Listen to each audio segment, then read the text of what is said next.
It's Wednesday, March 6th. I'm Adam Walsh, and this is The Signal. International Women's Day is this week, a day that celebrates the social, economic, cultural, and political achievements of women. But those achievements don't come without pushback. Today we are asking, what are the challenges that still exist, and what are the solutions to gender equality?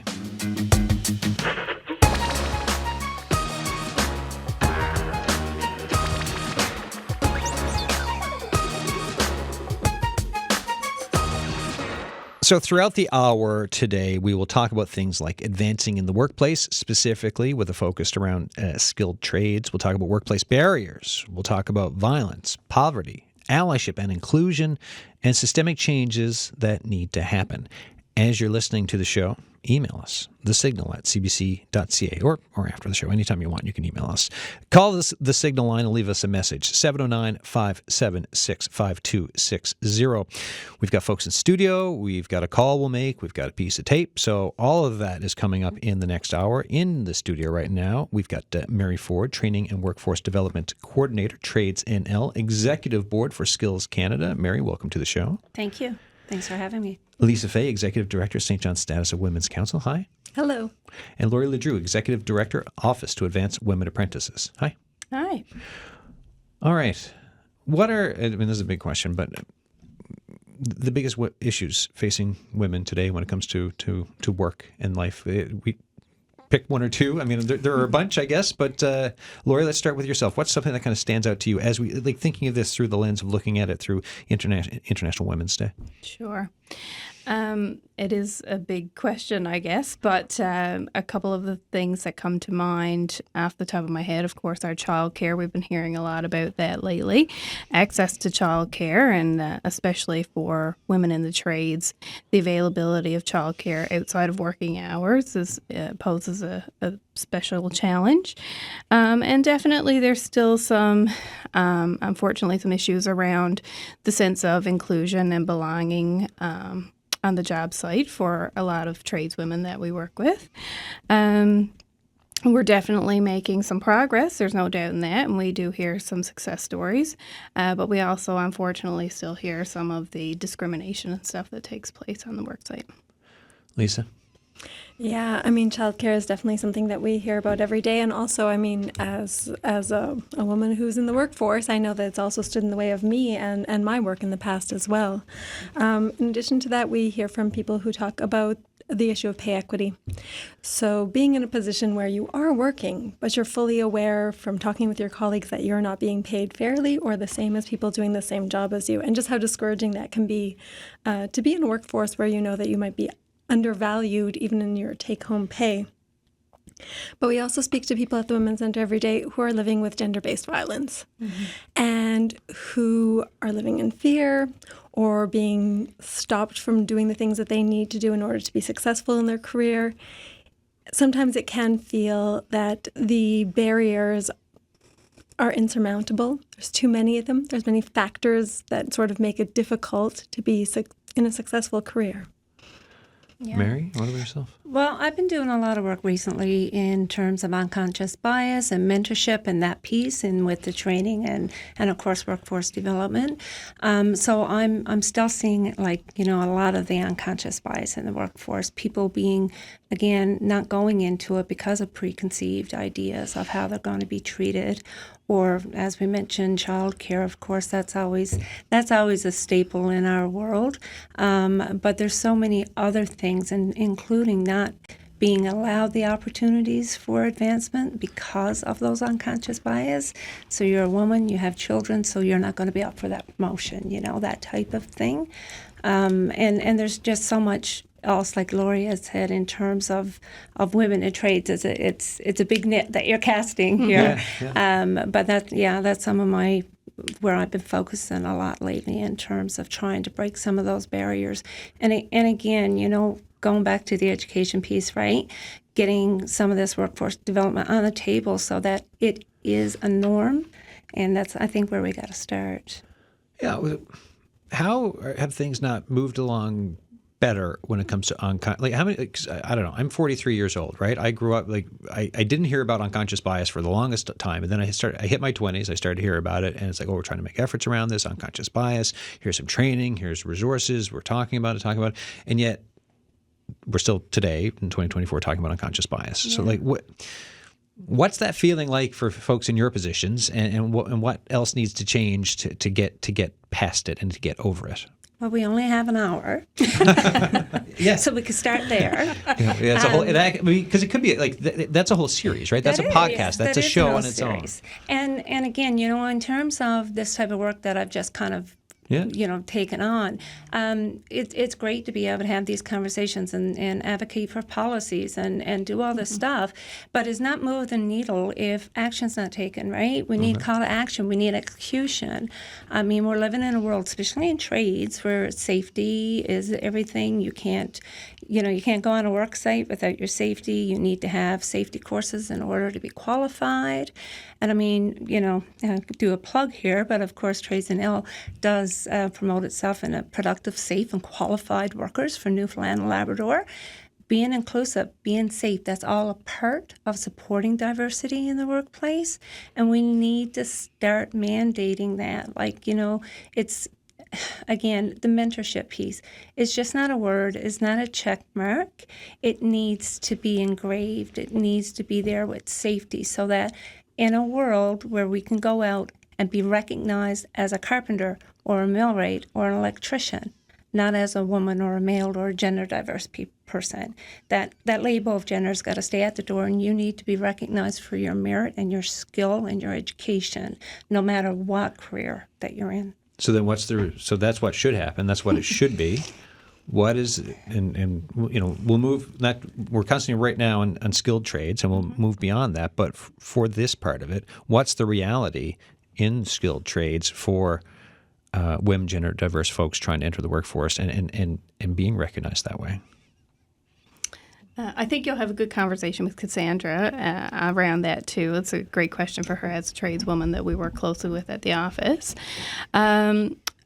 It seems as though we've offered some free employer training in the past. Mary was actually involved in that piece, some mentorship training which talked about microaggressions and unconscious bias, among other things. And for those who attended the training, there was really great buy-in and really great feedback from that. However, trying to get people to enroll in this course and have a seat at the table, the buy-in just wasn't there. It was really challenging to get people. And I don't know, I mean, there are lots of micro credentials out there now, micro courses, so maybe people are kind of over the training piece of it and feeling a little bit suffocated with that. But I feel like there really needs to be a buy-in that this is important from the top down. For every level in industry needs to really have a buy-in that these topics are important and that it is actually still happening in the workplace. One of the things that we heard from the people that were taking the training was like, well, I don't think, it's 2024, I don't think this stuff happens anymore. I don't think this is really a problem that women are facing. And we could certainly dispute that. So yeah, that's right? it. Because you do hear that. Oh, no, 2024, this doesn't happen anymore. All those things, we've dealt with that. Yeah. But false, right? Totally false. Yeah. Okay. Yeah. I mean, as I said, there's some good work happening, absolutely. And I don't want to discredit that. And any progress is good progress. But certainly to say that all the issues are behind us and gender discrimination doesn't exist is false. Go for it. Yeah, I guess I also just think of intersectionality more broadly as Absolutely. well. I have a daughter who has entered the workforce. She's still in high school, but she got a job at Tim Hortons. She's a young Black woman. She, at one point, was told to go back to her country. And I think to myself, you're coming in here with gender. You're standing at a job that is a service job where you're expected to be there in the first place because service jobs are generally held by women. Mm-hmm. But still you have to face things that, and we're not talking about microaggressions here. That's an aggression. That's macro. Yeah. That's an aggression that she would have to face as someone who feels Canadian, knows herself as Canadian. she's also a young woman who is interested, she's in grade 11 now, in going into automotive repair. And I'll be honest, I'm more worried about her going into automotive repair than I would be for her to go to university and go work at an accounting firm. And I'm clearly a feminist. I'm the executive director of the St. John's Status of Women Council. But I have seen how I can be treated in that kind of a space when I come to have my car repaired. Right. And I do worry about what will happen to her, and that's not the world I want to be in. So then what's the advice from the skilled trades folks here for your daughter?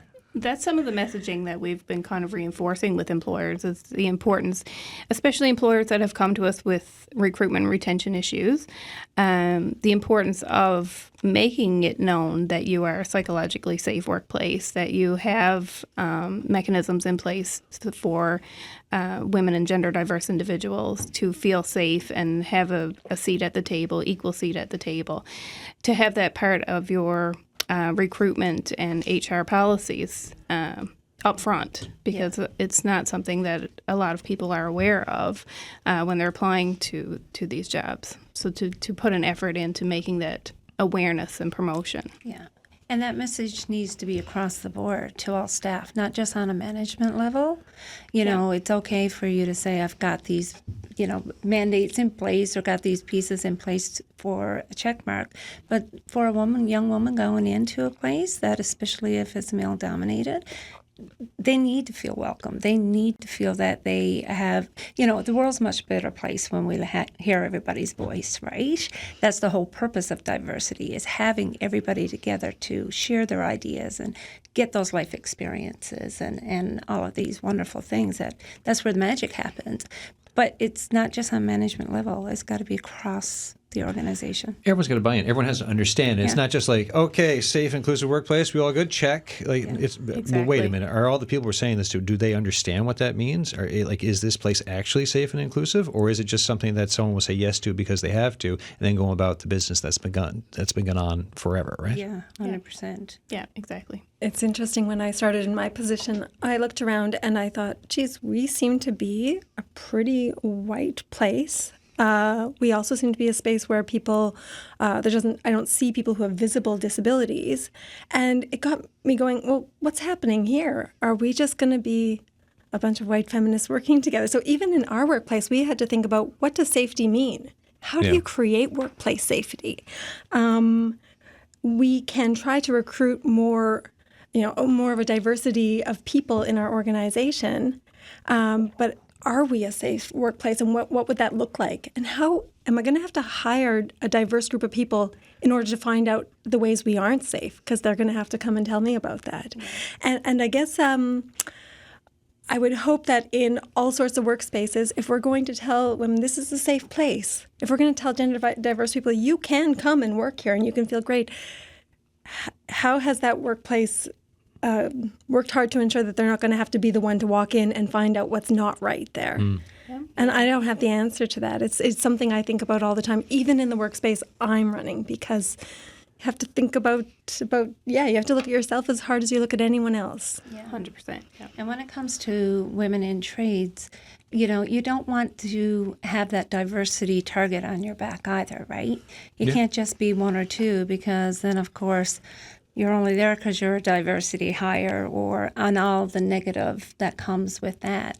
It needs to be a given. It needs to be more than a check mark, right? So we had great numbers of women in trades and bull arm days and stuff like that because of IBAs, because of those requirements.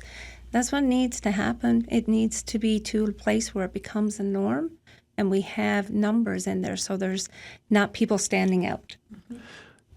So great numbers in the bull arm days. Where are we now? I don't have a stat, but on the national average, we're less than 5%. Okay, so that's not a lot. That's not a lot. Where would you like to be? Well, the Canadian Apprenticeship Forum actually has in their strategic plan, they're hoping to get that 15% by 2030.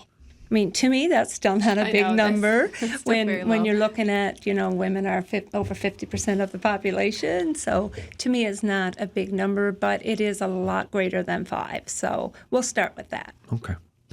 I have a piece of tape for us to listen to. So 9 status of women councils in Newfoundland and Labrador, collectively known as the Provincial Action Network on the Status of Women, have created a report that captures community-led initiatives and insights on how to end gender-based violence in this province. The report is called Seeds of Change, Community Perspectives on Gender-Based Violence Advocacy and Action in Newfoundland and Labrador.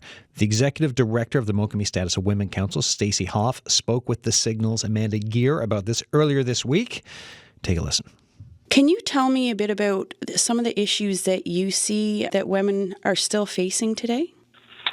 Certainly, yeah. One of the areas of focus that Mokami Status of Women Council, along with the other Status of Women Councils in the province, are really focusing on now, and have been, frankly, for many years, is the issue of gender-based violence. It continues to be a pervasive issue that impacts all areas of life for survivors of violence. Yeah, and it is very unfortunate that so many women still do face that challenge, and that presents many challenges in every aspect of their life, I can only imagine. Would you be able to tell me about the report that you're going to have coming out with many of the other advocates here in the province? Can you tell me a bit about the report that's coming out? Yeah, absolutely. So it might be useful just for those who don't know, collectively the 9 Status of Women councils around the province work together and were known as the Provincial Action Network on the Status of Women, so PANSAL. And together we apply a provincial lens to issues of equality and really ensure that there's a public voice for gender diverse people and women from a nonpartisan, grassroots, and feminist perspective. And so, as I mentioned, gender-based violence has been an issue that we certainly is at the top of our radar, and an issue that's so important for us to be advocating for change in. And as a result, for the past 10 months, we have been collaborating together and with other community organizations, people with lived experience, to draft a report that we've named Seeds of Change, Community Perspectives on Gender-Based Violence Advocacy and Action in Newfoundland and Labrador. And we're thrilled that that is going to be launched on March 8th, International Women's Day. That's really important, especially poignant to be coming out on International Women's Day. Can you give me a little bit of perspective into why this report was needed? Yeah, it's needed because there's still so much work to be done. I think as someone who has worked in the community sector for some time now, I see firsthand the compassion and hard work that goes into supporting survivors and advocating for change. And so we're really hoping that this report kind of combines all of these calls to action. And we hope that it's used as a point in time as well. There are certainly good things happening in that federally there's the National Action Plan to End Gender-Based Violence, and that has led to a bilateral agreement with our province, and that has led to increased funding around gender-based violence initiatives, which is really important and we're so excited about. And we also recognize that this work has no finish line, and healing has no finish line. And so that means that there's still so much work to be done. And we really wanted to not only capture a point in time of what's happening and what our calls are for right now, but also just acknowledge the lived experience and wisdom of women and gender diverse folks and survivors in our community, and make sure that their voice is centered in those calls. Yeah, in the report, there are, I believe we've compiled 88 different calls to action. So I think that just demonstrates the comprehensive strategy that's required in addressing gender-based violence in our province. But I do want to highlight that our leading call to action is the implementation of a gender-based violence task force. And that is just to recognize that in order to address gender-based violence, it needs to be a collective effort. All sectors need to be involved within government and within community, and we need to work together to ensure that there's a shift. And we certainly want to see a shift in power for the task force as well. And as I mentioned, we really want to make sure that voices from across the province, understanding and appreciating the unique regional considerations, and most importantly, the voices of people with lived experience. Executive Director, Mokami Status of Women Council, Stacey Hoff there, speaking with The Signal's Amanda Gear. This is The Signal. I'm Adam Walsh. Today, it's a show. We're looking ahead to International Women's Day, which is Friday this week, right? Today, March 6th. We're taking time to, we're talking about the celebration that goes on around it, but and the achievements that have happened. But those achievements, they don't come without pushback. So today we're asking about challenges that still exist and asking what solutions are to gender equality. Here in studio, we've got Mary Ford, Training and Workforce Development Coordinator, Trades NL, Lisa Fay, Executive Director, St. John's Status of Women's Council, Lori Ledrew, Executive Director, Office to Advance Women Apprentices. As you're listening to this, if you have thoughts for us, folks, The Signal at cbc.ca. Call the Signal line and leave a message, 709-576-5260. Any thoughts on what we just heard there? Yeah, of course. Of course, yeah, like a lot, right? Yeah, gender-based violence is just such a big issue. It's just so complex to find a way forward. At the Women's Centre, we have people walk through the door every day who are living in violence, who will walk through with evidence of violence on their body right in front of us. And they need a home. They need access to financial supports immediately. They need access to childcare. They need help fixing up their resume. They need help from start to finish. And none of these things happen overnight. And too often in my job, I see us saying, listen, we're going to start on each of those with you. We can work on some system navigation pieces. We can help you do your application for NL housing. But then we have to send them home to a space where they're not safe because those resources are not available right there in front of us. And it's probably one of the hardest pieces of my job is to see that happen and to live with that reality that people go home. And they go home to where their children are living as well, because we don't have a roof to put over people's heads immediately, because we don't have the resources available to us to make that change. What does it say to you that you don't have the resources?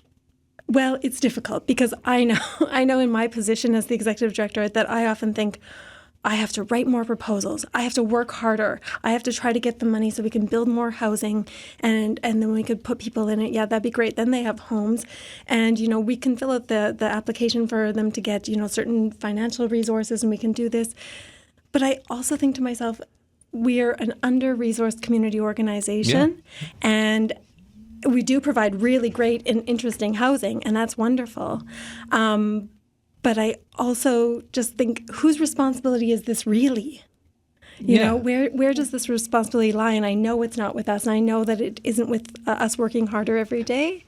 It's with people in a position of authority and people who have those funds to make decisions around. What is it, do you think, that folks perhaps don't know about gender-based violence in this province and the frequency of it? It's very hard for me to believe that people could know how common it is, because if they knew, they would have to do something. Yeah. Again, I know at the end of the day at 5 p.m. I live with just my child and I'm going home to a space where I feel safe. I'm going home to a space where I can make the meal I want, and if it doesn't turn out well, nobody's going to be too upset with me. I have a space to call my own, and I feel that is such a privilege because I do see people every day who are going to a space that does not feel like a home, that is unsafe. And I also have to live with the fact that we're a community who isn't investing in the ways that we have to in ending that. Recently, the Women and Gender Equality Newfoundland Labrador did announce a huge investment in gender-based violence. We received some funding to increase our counselling, and counselling is very important. People use counseling to make decisions about if they're going to stay or if they're going to go. People use counseling to talk about their fears in leaving and their fears in staying and their worries about their children and all these things. But without an investment in housing, that decision cannot be made. Without an investment in different opportunities for education, people can't get the job they need to pay the rent. Without an investment in childcare, people have nowhere to put their children to even go to that job in the first place. There's only so much that these other interventions can really affect unless we get to the root of the problem, which is the space to leave too. So then it's access to safe and affordable housing. It's access to wraparound supports. It's access to childcare. It's like these are all the things that need to be. From me listening to you there, I mean, these are all the things that are kind of not on that continuum for folks. And this report that Stacey was talking about, 88 calls to action. Go ahead. The report itself it's hearing from survivors. That's who's speaking in this report, and they're saying there's no simple key to unlock this door. You have to set up those wraparound services, and it's really good to hear from them and to know that what we are seeing every day is what they're saying as well. It's the reason that we've been calling for a gender-based violence task force ad nauseum for years now, is because you're not going to end gender-based violence simply. You have to set up these systems. You have to listen to the voices of survivors. You have to ensure that you have people from all the sectors, not just women and gender equality, but the folks who are responsible for housing, the folks who are responsible for finance, the folks who are responsible for right across. It's across every ministry has to be there to build that change. And like Stacey said in that interview with Amanda, right? There's no finish line on this. Any other thoughts on this before we move on to Cassandra Whalen? Well, I'm just thinking how complex it can be, right? So if you're, especially women in an underrepresented group, for example, going into a trades, like how are you expected to be able to focus and do your job and maintain all of that support and, try to keep some sense of mental health when all of this is going on? It's just so complex. And I guess my takeaway from that, and it is heartbreaking to even listen to some of those stories, and we've certainly experienced that as well at the office to hear some of our clients, unfortunately. But I guess a call to action to employers to examine their policies and procedures around family violence leave to ensure that there's adequate supports in place for that. To also learn about working from a trauma-informed lens when you're working with women or gender diverse folks, that you can almost assume there's some level of trauma in their lives at this point with the rates that we're seeing. So I guess that would be my call to action for employers that are employing women in the underrepresented field and women in general. Yeah, and just to have those mental health supports in place too on the workforce. Yeah, EAP programs. Yeah, that's a big place to make sure that workplace is safe, right? Yeah. Cassandra Whalen is on the line, Director of Diversity, Equity and Inclusion, Sisters in the Brotherhood, Chair, Atlantic Canada Regional Council, millwright by trade. Hi, Cassandra. Hey, how's it going? Good. Thanks for coming on the show today. My pleasure. I wanted to ask you, healthy workplaces for women. For your position, what more do you think would you like to see done, or what do you see being done that is pushing things in the right direction? Well, I see more training around job site culture. That's definitely more so of we're in the direction that we want to be, and normalizing seeing a female in a leadership position and not seeing her as a threat. That would certainly help in the way of promoting women to those more executive positions, and seeing them as equal and not a lesser. So seeing women as equal, not a lesser, not seeing women as a threat when they get promoted, and you're saying that would be progress. So then the reality is that this is how is this everywhere? For what you're saying, like for seeing women as threats and also not seeing them as equals in the workplace when we talk about skilled trades in Newfoundland and Labrador and beyond?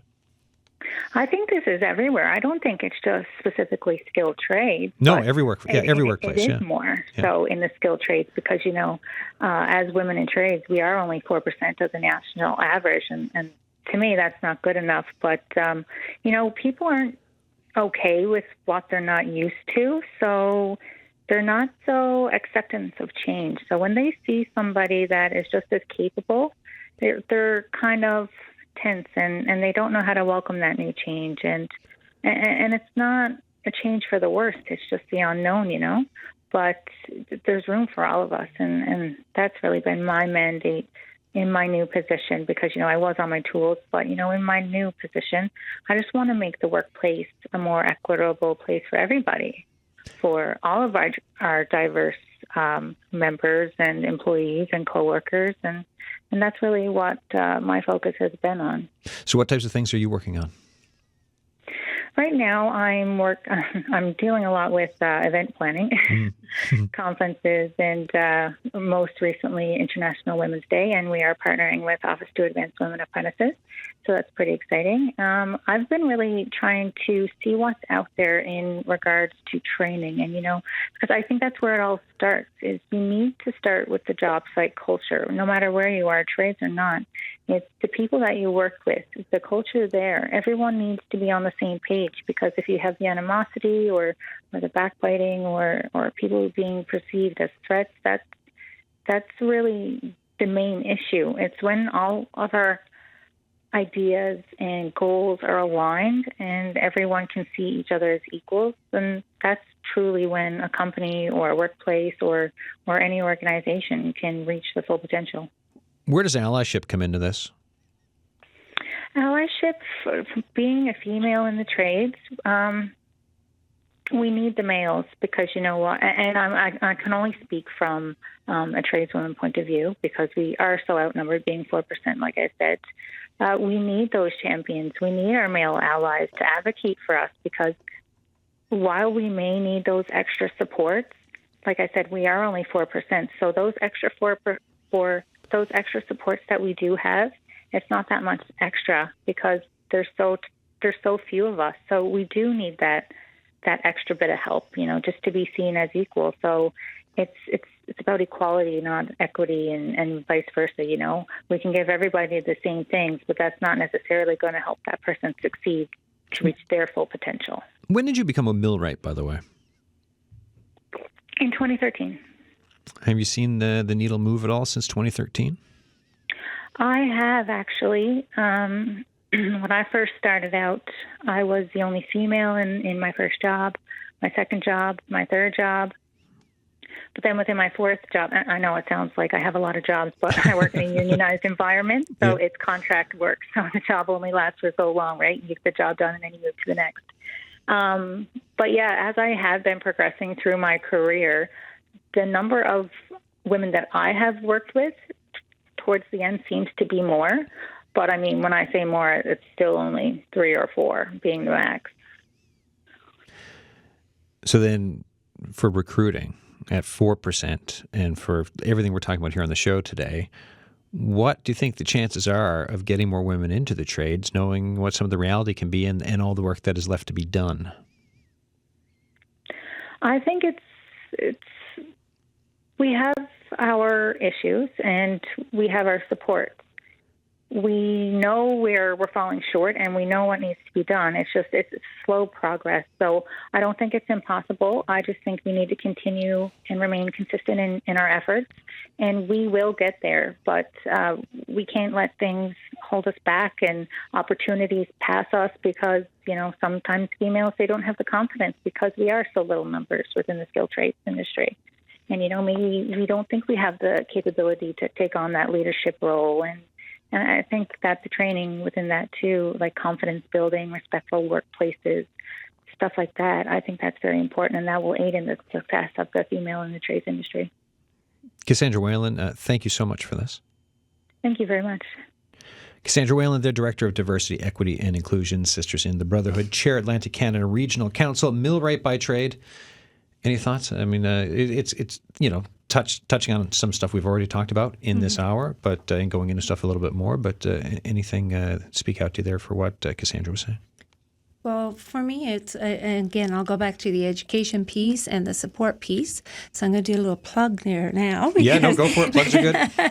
Because at Trades and we do have the Construction Trades Hub, which is part of our website. The College of Skilled Trades was launched back in December. That's a really great tool. So you talk about, recruitment, getting the education out there that trades is a viable career option for everybody, and of course the benefits that comes with the skilled trades career. So that's part of the website. There's an exploring option there available to people to use if they're looking for exploration, and of course there's also a support piece for apprentices. So anybody that's on their journey from first to JP, there's support there. They just have to register, and then they have access to some tutoring, but also they have access to mentoring pieces, Indigenous pieces, respectful workplace. So some great pieces of professional development there to be able to accompany them as well. Anything else? I'm wondering about allyship, right? We talked about it. We're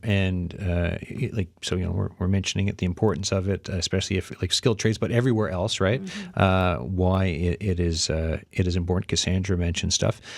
What do you all think about allyship and its role, whether it's skilled trades, whether it's like in any office setting or wherever? How does that work for you and the responsibilities around it for dudes? Yeah, it's not just for dudes. No, it's everyone. Is for everyone. It's everyone. Yeah. I was told that story about my daughter and working at the coffee shop, and I did ask her. I said, "Did anyone say anything when that person said that to you?" And she said, "No. And there was customers who were there.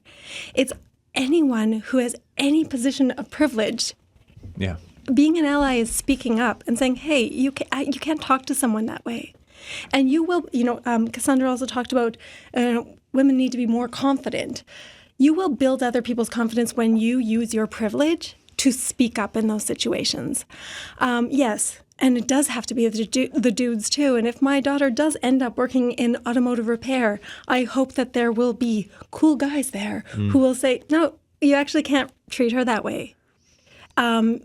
You have to recognize in whatever situation you're in, you have some types of privilege, whether that is not living with a disability, whether that is white skin, whether that is your gender. And you have to use that privilege to be an ally as much as you can. It's a real responsibility. And I think too often we don't take it seriously enough, and we think that being an ally is someone else's job. But it's not. Yeah, and folks, you think it's someone else's job, and I think in these situations, things are typically, in that type of situation, it's going to be a highly uncomfortable thing that we're going to be talking about, and you're going to be defending someone or bringing up, and it's about having people be brave enough or have the courage, I guess, to do that and to put themselves into an uncomfortable zone, right? Yeah. Do you folks see much allyship when you're? Oh, absolutely. Yeah, we do. And I can share a story, I guess.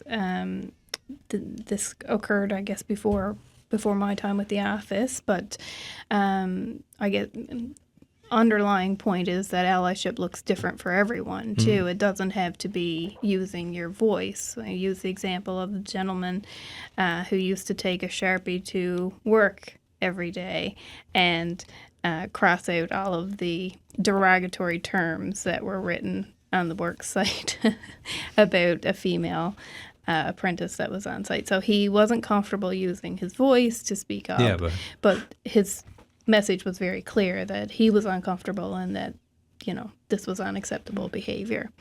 So that gets noticed. Absolutely. Right. Yeah. So. And I think the mentorship has a big place with that too.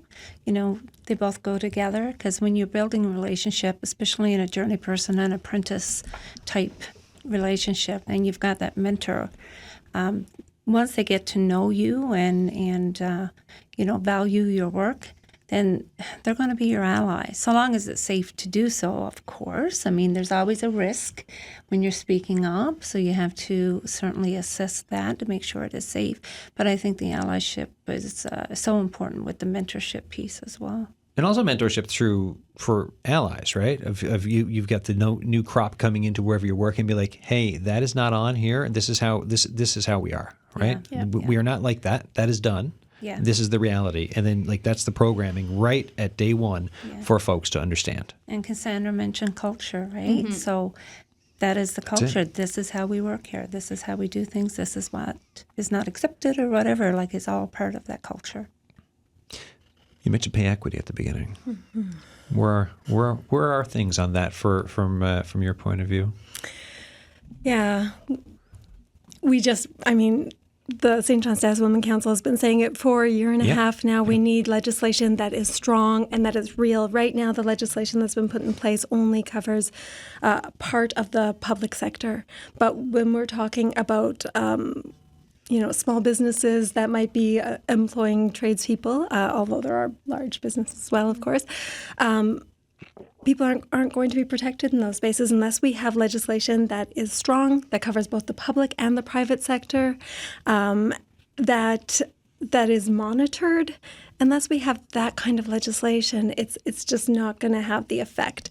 And then if I think about going into a hostile workplace where I'm not even being paid equitably to my colleagues, it starts to feel like, why would I go into this? Why wouldn't I go into something that might be safer, like accounting? Even though it's a great career and it's of interest for women that I know and gender diverse people that I know. But if I'm not going to be paid equitably and I'm going to be treated poorly, it's just not worth it. So why don't you think there's been movement on legislation around this? Because there was the first round, like you said, right? Got to one point, there was lots of discussion and celebration around that, and then a year and a half later, still waiting. And I know the minister commented recently on this, but like, why is there not further steps happening? Sometimes I wish I could just be a fly on the wall of the office, and I could know. If I had to, my thinking would be that it's really hard for employers to think about this. Employers, the system of capitalism is benefiting from women's poorly paid labor. It's benefiting from people who are not paid what they should be to do really difficult jobs. So changing that is going to, of course, face pushback. There's also some concerns around back pay for people who have been facing unequal pay for many, many years. And that can be a bit scary for folks. Also, just having a mechanism to show to the world, hey, this is what pay inequity looks like. And it is real and it's alive in 2024. That is also very hard a hard reality to face in today's day and age. Yeah, when I think about it while I'm washing dishes or whatever, those are the things that I think that's the only reason you wouldn't want to do this. Our research has shown that in the year after pay equity legislation is put in place in other provinces, it sees the highest raise in women's wages across the board. Stats Canada data shows that pay equity legislation is impactful. When women have a wage that will afford them a home, that will afford them childcare, that will afford them the things they need, they have options to leave violent situations. They have options to go into the career they're interested in. Pay equity legislation is another one of those sort of golden tickets to greater equity across the board. Yeah, so this is when we talk about systemic change, right? So one big thing you're mentioning is like for political leadership to say, hey, we were going to do what is already in other places and bring that in because it can help either lift folks out of poverty, keep folks safe, and everything else. What are some other than systemic changes? We've talked about education in the workplace. We've talked about enhancing allyship. What are some other things that you would like to see happen? That, like as we think around this, International Women's Day Friday, as we take a moment to look at the successes, but then what else still needs to happen? I'd just like to say on the pay equity piece, at least in a unionized environment, you're in a collective contract, so you're getting paid for your level of apprenticeship and your experience. So we don't see that as much, thankfully. There's still, certain situations where we have to look at the number of hours that somebody will get over somebody else. Mm-hmm. But in a laborized environment, it's based on a collective contract. So just wanted to put that out there. Yeah, collective agreements are fought for years for unions, and this is some of the what folks get with that. So, and we also mentioned childcare earlier in the show. What else and systemic change do you think would be of benefit nowadays? I have to say it again. A gender-based violence task force is how you look at the systems as a whole. Yeah. And you come, asking us, asking Lori or Mary or I, that's three perspectives. But when you have a gender-based violence task force, you go and you talk to human beings on the ground who've lived through this and said, what's the system that stopped you from leaving? I've spoken to women in our community who just couldn't figure out how to get their violent partner's name off the mortgage. Right. The systems just weren't working for it. And that was that problem. I might not have faced that. I'm not going to know the system that needs to change. And we have to speak to people who have tried to navigate these systems in order to identify which systems have to be changed immediately. Survivors know what stops them from going. We have to listen to them. Yeah, well, I mean, also if it's in this time of like a health accord and education accord, stuff gets brought up about silos being everywhere, right? We heard this through the health accord. It's like, oh, well, we can't do this because of this silo, and these people don't talk to those people, and all these reasons why they're trying to flip the whole system and reinvent the thing when it comes to the health here. So if we're talking about gender-based violence and try and listen to people with lived experience, one would assume that there are still these silos in other parts that need to be which is why a task force would sound like it could make sense for further understanding. As long as the government is able to work across areas. When Women and Gender Equality in Newfoundland, Labrador were trying to figure out what to do with these GBV funds, they did come to us and ask us, and I said, please just build housing. Just build housing. Counseling is important, and system navigation is important, and money is important, and jobs are important, but build housing. Right. But that's another department's job. And we're going to have to, government's going to have to be able to look over those walls and see where the root of the problem is. What's the number one thing that we could change to make the most impact tomorrow, and change another thing the day after? But they have to be able to look across those walls in order to build the change. So when we look ahead to Friday for International Women's Day, then what do each of you what do you think of when it comes to this day? Because we have the conversation today, but we also in the beginning of the show, when I read that I guess what you would call a show introduction, International Women's Day is this week, a day that celebrates the social, economic, cultural, and political achievements of women. But they don't come without pushback. So we're asking, about challenges, and we're talking about it. But for all of this, what are you thinking about for International Women's Day this year? For us, I guess I'd flip that narrative and just celebrate the success. How far we have come. We have 2,200 tradeswomen on our database that we work with, and 227 of them have achieved their journey person status. That's huge. It might seem like a small number, but the work that goes into that and success around that needs to be celebrated. So for us, we spend every other day of the year focusing on all of the things that need to get fixed, and I think this is the perfect day to celebrate what's working and what's going well. Lisa? The same. It doesn't matter what job I've been in. I've taken this day to celebrate. When I used to wait tables, I used to bring in cake for everybody on International Women's Day just to stop for a moment and celebrate. On Friday, if the weather allows us to, we had planned to have a dance. Just have a woman DJ come in, have some drag performances, take all the things that we're carrying that we see every day in our work and let them go for a minute and just let loose and have a good time and celebrate all that hard work that we've been doing. So I agree with you. Things are still difficult, but you have to stop and take it all in and recognize the impact of the work. Yeah. In working with diversity, I've learned that you need to take the small wins. Diversity is hard work. So you need to take the small wins. So, a day of recognition, a day of celebration for those small wins, 100%. And what about mentors in your own lives as you've been kind of coming up? Because, think of, standing on the shoulders of folks and progress that gets made. Like, who in your lives have impacted you to get to where you are today, specifically? Not just here in the studio, but just you as a person. That's a good question. And I recognize that I'm coming from a place of privilege, but I would say my mother.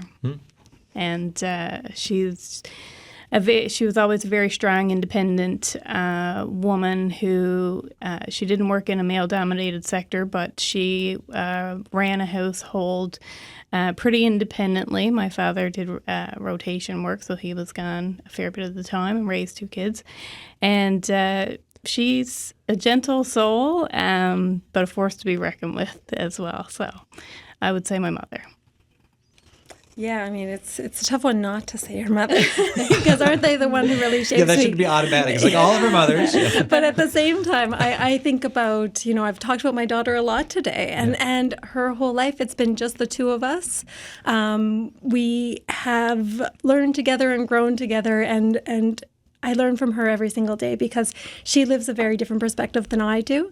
Being a young woman, being a young Black woman, being a young woman who has been raised by a single parent.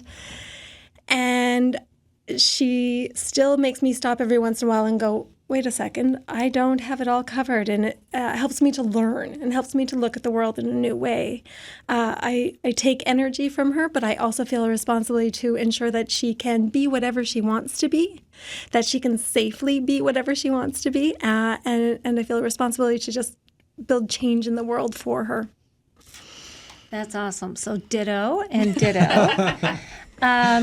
I'll take a different loop. I mean, my previous executive director, Karen Walsh, I got to give her a shout out. She's been a really big mentor in my life. I guess she was the one that kind of gave me permission to take up room. When I walk into a room, I'm worthy to be there, and what I have to say is worthy to be valued and listened to. So I think I learned that from her. So.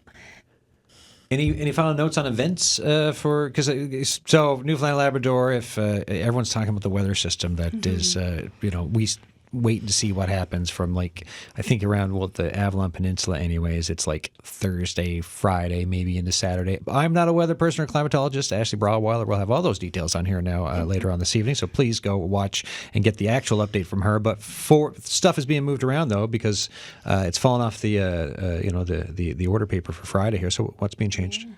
For us, for the office, so we had planned an informal, event at O'Reilly's for tomorrow night, but out of an abundance of caution, we're going to reschedule that to the evening of the 14th, same time, 6 p.m., for our tradeswomen to get together and celebrate. Nice.